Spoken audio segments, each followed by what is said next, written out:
Radioline News Update. Brought to you by Joy Alucas, world's favorite jeweler. London നഗരത്തിലെ ഏറ്റവും വലിയ jewellery showroom 1 and 2 Carlton Terrace, Green Street, London.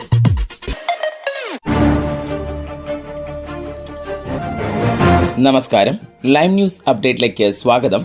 വാർത്തകളുമായി അരുൺ. 4 വർഷത്തിനു ശേഷം bank of England base rate കുറച്ചതോടെ mortgage നിരക്കുകൾ താഴ്ത്തി ലെൻഡർമാർ. ഒടുവിലായി നിരക്കുകൾ കുറച്ച് നാറ്റ്വെസ്റ്റും മാറ്റത്തിന്റെ ഭാഗമായി. വീട് മാറുന്നവർക്കും ആദ്യമായി വീട് വാങ്ങുന്നവർക്കും അനുകൂലമായ തരത്തിലാണ് ഹൈസ്ട്രീറ്റ് ബാങ്ക് നിരക്ക് താഴ്ത്തിയത്. വിപണിയിലെ ഏറ്റവും താഴ്ന്ന 5 വർഷ ഫിക്സഡ് റേറ്റാണ് ഓഫറിലുള്ളത്. വ്യാഴാഴ്ച ബാങ്കിന്റെ മോണിറ്ററി പോളിസി യോഗത്തിൽ തീരുമാനം വരുന്നതിന് മുന്നോടിയായി ലെൻഡർമാർ നിരക്കുകൾ താഴ്ത്തി തുടങ്ങിയിരുന്നു. ബാങ്ക് ഓഫ് ഇംഗ്ലണ്ട് ഓഗസ്റ്റ് 1 സമ്മേളനത്തിൽ പലിശ നിരക്ക് 5.25% നിന്ന് 5% കുറച്ചത്. NatWest, Virgin Money, Empowered, Halifax, Leeds Building Society, Skipton Building Society എന്നിവരെല്ലാം നിരക്കുകൾ കുറച്ച് നീക്കങ്ങളുടെ ഭാഗമാകുന്നുണ്ട്. പുതിയൊരു 5 വർഷത്തെ ഫിക്സഡ് റേറ്റ് മോർഗേജ് തുടങ്ങിയാണ് നാറ്റ്വെസ്റ്റ് ഈ നിരയിൽ മുന്നേറ്റം നടത്തിയത്. 3.97% 5 വർഷത്തെ ഡീൽ ലഭ്യമാകുമ്പോൾ 1495 പൗണ്ടാണ് ഫീസ്. നാഷണൽ ബിൽഡിംഗ് സൊസൈറ്റിയുടെ 3.99% ഡീലിനെയാണ് ഇത് മറികടക്കുന്നത്. വാങ്ങുന്ന വിലയുടെ 40% ഡെപ്പോസിറ്റായി ഉള്ള വീട് മാറുന്നവർക്കാണ് ഡീൽ ലഭ്യമാകുക. ബ്രിട്ടനിലെ തെരുവുകളിൽ കലാപം ആളിക്കത്തുകയാണ്. കൊള്ളിവയ്പും കൊള്ളയും വ്യാപകമാകുന്നു. സൗത്ത് പോർട്ടിൽ കുട്ടികൾ കൊല്ലപ്പെട്ട സംഭവത്തിന്റെ പേരിലാണ് പ്രതിഷേധങ്ങൾ തുടങ്ങിയതെങ്കിലും ഇപ്പോൾ ഇതൊരു കുടിയേറ്റ വിരുദ്ധ കലാപമായി മാറിയിട്ടുണ്ട്.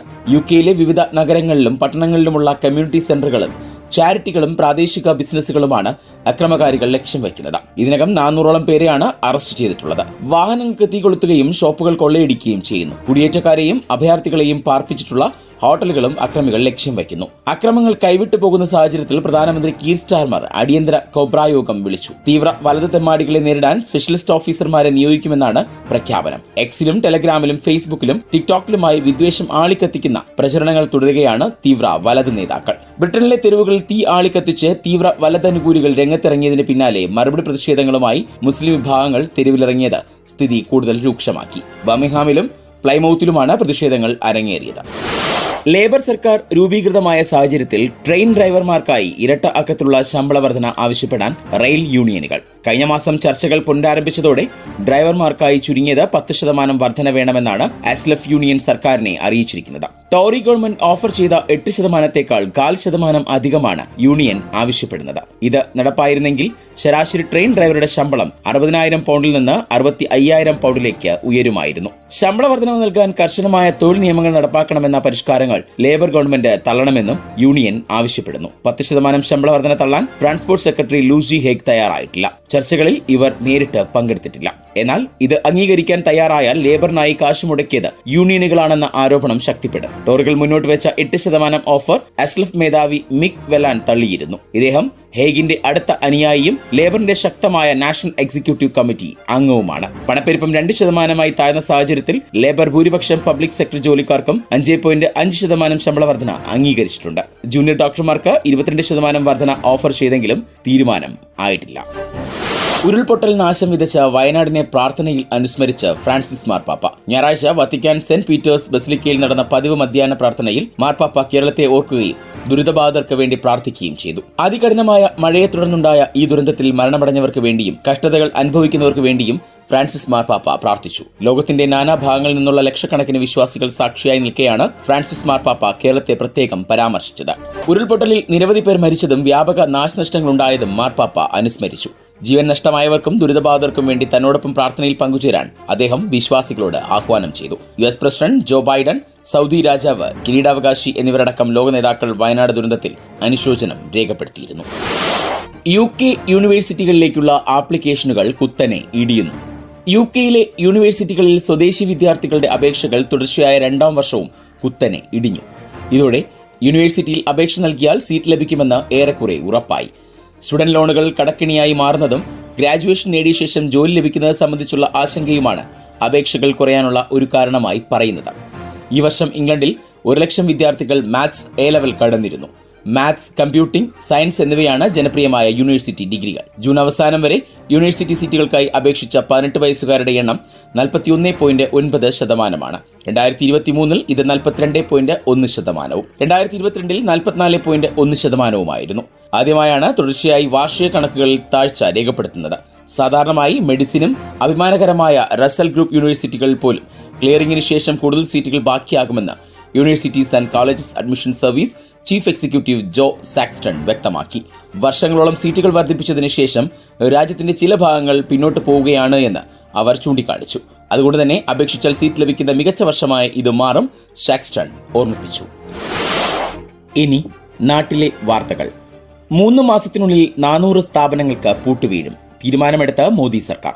അടുത്ത 3 മാസത്തെ കാലയളവിൽ 400 സ്ഥാപനങ്ങൾ പൂട്ടിക്കാനും നിരോധിക്കാനും തീരുമാനമെടുത്ത കേന്ദ്ര സർക്കാർ.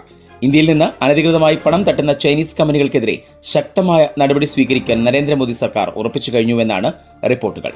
ഈ കമ്പനികൾ ഇന്ത്യയിൽ അനധികൃതമായി പ്രവർത്തിക്കുകയും കള്ളപ്പണം വെളുപ്പിക്കുകയും ചെയ്തുവെന്നാണ് ആരോപണം. രാജ്യത്തെ 17 സംസ്ഥാനങ്ങളിലായി ഇത്തരം കമ്പനികൾ ഓൺലൈൻ ലോണുകൾ, ജോബ് പോർട്ടലുകൾ, ചൈനയിലേക്ക് ഇന്ത്യൻ പണം അനധികൃതമായി അയക്കുക തുടങ്ങിയവയുമായി ബന്ധപ്പെട്ട് പ്രവർത്തിക്കുന്നുണ്ട് എന്നാണ് കണ്ടെത്തൽ. ഇതിൽ ഭൂരിഭാഗം കമ്പനികളുടെയും തലപ്പത്തുള്ള പ്രധാന സ്ഥാനങ്ങളിലുള്ളത് ഇന്ത്യക്കാരാണെങ്കിലും പണം നിക്ഷേപിക്കപ്പെടുന്നത് ചൈനയിലാണ്. ചില കമ്പനികൾ പണം വകമാറ്റി ചിലവാക്കുന്നുവെന്നും കണ്ടെത്തിയിട്ടുണ്ട് എന്നാണ് കേന്ദ്ര സർക്കാർ വൃത്തങ്ങൾ പറയുന്നത്. മൊബൈൽ സ്ക്രീനുകളും ബാറ്ററികളും നിർമ്മിക്കുന്ന 40ഓളം ചൈനീസ് കമ്പനികൾക്കെതിരെ കോർപ്പറേറ്റ് കാര്യ മന്ത്രാലയം ഇതിനോടകം അന്വേഷണം ആരംഭിച്ചിട്ടുണ്ട്. 600ഓളം ചൈനീസ് കമ്പനികൾ കേന്ദ്രത്തിന്റെ നിരീക്ഷണ പട്ടികയിൽ ഉൾപ്പെട്ടിട്ടുമുണ്ട്. ഇതിൽ 300 മുതൽ 400 വരെ കമ്പനികളുടെ പ്രവർത്തനം സംശയാസ്പദമാണ്. പല കമ്പനികളും ഇന്ത്യൻ ഡയറക്ടർമാരെ നിയമിച്ചിട്ടുണ്ട് എങ്കിലും പണമിടപാട് നടക്കുന്നത് ചൈനയിലാണ്. മിക്കവാറും കമ്പനികളുടെ ബാങ്ക് അക്കൗണ്ട് പോലും ചൈനയിലാണ്. സർക്കാർ ജീവനക്കാരിൽ നിന്നും സാലറി ചാലഞ്ച്. സംസ്ഥാന സർക്കാർ നിർദ്ദേശത്തെ സ്വാഗതം ചെയ്ത ഫെറ്റോ. ഉരുൾപൊട്ടൽ ബാധിച്ച വയനാടിന്റെ പുനർനിർമ്മാണത്തിനായി സർക്കാർ ജീവനക്കാരിൽ നിന്നും സാലറി ചലഞ്ച് എന്ന സംസ്ഥാന സർക്കാരിന്റെ നിർദ്ദേശത്തെ സ്വാഗതം ചെയ്ത ഫെറ്റോ. ജീവനക്കാർക്ക് ലഭ്യമാകേണ്ട ആനുകൂല്യങ്ങളിൽ നിന്ന് തവണകളായി നൽകാൻ സർക്കാർ ഓപ്ഷൻ നൽകണമെന്ന് സംഘടനയുടെ സംസ്ഥാന പ്രസിഡന്റ് എസ് കെ ജയകുമാർ ആവശ്യപ്പെട്ടു. സ്വമേധയാ നൽകുന്ന സഹായത്തെ സംബന്ധിച്ച് ജീവനക്കാർക്കും അധ്യാപകർക്കും സ്വന്തം നിലയിൽ തീരുമാനമെടുക്കാൻ അവസരമുണ്ടാകണമെന്ന നിർദ്ദേശവും അദ്ദേഹം മുന്നോട്ട് വച്ചു. പ്രധാനമന്ത്രിയുടെ വസതിയിൽ നിർണായക യോഗം. പെട്രോപോളിലെ ഇന്ത്യ ബംഗ്ലാദേശ് അതിർത്തി അടച്ചു. ആഭ്യന്തര കലാപത്തെ തുടർന്ന് ബംഗ്ലാദേശ് പ്രധാനമന്ത്രി പദം രാജിവെച്ച് ഷെയ്ഖ് ഹസീന ഇന്ത്യയിലെത്തിയ സാഹചര്യത്തിൽ പ്രധാനമന്ത്രി നരേന്ദ്രമോദിയുടെ വസതിയിൽ നിർണായക യോഗം ചേർന്നു. സുരക്ഷ സംബന്ധിച്ച ക്യാബിനറ്റ് കമ്മിറ്റി യോഗമാണ് ചേർന്നത്. പ്രതിരോധ മന്ത്രി രാജ്നാഥ് സിംഗ്, ആഭ്യന്തരമന്ത്രി അമിത് ഷാ, വിദേശകാര്യമന്ത്രി എസ് ജയശങ്കർ, ധനകാര്യമന്ത്രി നിർമ്മല സീതാരാമൻ എന്നിവർ യോഗത്തിൽ പങ്കെടുത്തു. വിദേശകാര്യമന്ത്രി ജയശങ്കർ ബംഗ്ലാദേശിലെ സ്ഥിതിഗതികൾ പ്രധാനമന്ത്രി നരേന്ദ്രമോദിയെ ധരിപ്പിച്ചു. മുതിർന്ന ഉദ്യോഗസ്ഥരും യോഗത്തിൽ പങ്കെടുത്തു. നേരത്തെ ഇന്ത്യയിലേക്ക് എത്തിയ ഷെയ്ഖ് ഹസീനയുമായി ദേശീയ സുരക്ഷാ ഉപദേഷ്ടാവ് അജിത് ഡോവൽ കൂടിക്കാഴ്ച നടത്തിയിരുന്നു. ഗാസിയാബാദിലെ ഹിൻഡൻ വിമാനത്താവളത്തിൽ ഹസീനയെയും വഹിച്ചുകൊണ്ടുള്ള ബംഗ്ലാദേശ് വ്യോമസേനാ വിമാനം ഇറങ്ങിയതിന് തൊട്ടു പിന്നാലെയായിരുന്നു കൂടിക്കാഴ്ചയെന്ന് ദേശീയ മാധ്യമങ്ങൾ റിപ്പോർട്ട് ചെയ്തു. ലോക്സഭയിലെ പ്രതിപക്ഷ നേതാവും കോൺഗ്രസ് എംപിയുമായ രാഹുൽ ഗാന്ധി ജയശങ്കറുമായി സ്ഥിതിഗതികൾ ചർച്ച ചെയ്തു. ഇനി ഒളിമ്പിക്സ് വാർത്തകൾ. ഇന്ത്യക്ക് പ്രതീക്ഷയുടെ ദിനം. പുരുഷ ജാവലിൻ ത്രോ യോഗ്യതാ റൗണ്ടിൽ നീരജ് ചോപ്രയും കിഷോർ ജനയും ഇന്നിറങ്ങുന്നു. ജാവലിൻ ത്രോയിൽ ടോക്കിയോയിലെ സ്വർണ്ണ നേട്ടം പാരീസിലും തുടരാനാകുമോ എന്ന് ഉറ്റുനോക്കിയാണ് ഇന്ന് ഇന്ത്യ. പാരീസ് ഒളിമ്പിക്സിൽ ഇന്ന് പുരുഷ വിഭാഗം ജാവലിൻ ത്രോ യോഗ്യതാ റൗണ്ട് മത്സരങ്ങൾ നടക്കുമ്പോൾ ഇന്ത്യൻ പ്രതീക്ഷകൾ നിലവിലെ ഒളിമ്പിക് ചാമ്പ്യനും ലോക ചാമ്പ്യനും ഏഷ്യൻ ഗെയിംസ് ചാമ്പ്യനുമായ നീരജ് ചോപ്രയിലാണ്. തുടയിലെ പേശികൾക്കേറ്റ പരിക്ക് മൂലം സീസണിലെ പല മത്സരങ്ങളും നീരജ് നഷ്ടമായിരുന്നു. എങ്കിലും ആവശ്യത്തിന് വിശ്രമമെടുത്ത് പൂർണ്ണ സജ്ജനായിട്ടാണ് 26-കാരനായ നീരജ് ഇന്ന് മത്സരത്തിനിറങ്ങുക. ഏഷ്യൻ ഗെയിംസിൽ വെള്ളി നേടിയ കിഷോർ ജനയും ഇന്ത്യയുടെ പ്രതീക്ഷയായി ഇന്ന് മത്സരത്തിന് ഇറങ്ങുന്നുണ്ട്. ഹോക്കിയിൽ മെഡൽ ഉറപ്പിക്കാൻ ഇന്ത്യ. ഹോക്കിയിൽ തങ്ങളുടെ മെഡൽ ഉറപ്പിക്കാൻ ഇന്ത്യ ഇന്ന് കളിക്കളത്തിലിറങ്ങും. പുരുഷ ഹോക്കി സെമി ഫൈനലിൽ ഇന്ത്യ ഇന്ന് ജർമ്മനിയെയാണ് നേരിടുക. രാത്രി 10:30 മത്സരം. ഇനി ഇന്നത്തെ പൗണ്ട് വിനിമയ നിരക്ക് 107.10 ഇന്ത്യൻ രൂപയാണ് ഇന്നത്തെ പൗണ്ട് വിനിമയ നിരക്ക്. ഇതോടെ ഇന്നത്തെ വാർത്താ ബുള്ളറ്റിൻ അവസാനിക്കുന്നു. അടുത്ത ബുള്ളറ്റിനുമായി വരും മണിക്കൂറുകളിൽ കേട്ടുമുട്ടാം.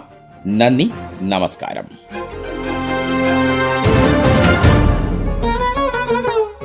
കൂടുതൽ വാർത്തകൾക്കും വിശേഷങ്ങൾക്കുമായി റേഡിയോ ലൈം ആപ്പ് ഡൗൺലോഡ് ചെയ്യൂ. പ്ലേ സ്റ്റോറിൽ നിന്നും ആപ്പ് സ്റ്റോറിൽ നിന്നും. Radio Lime.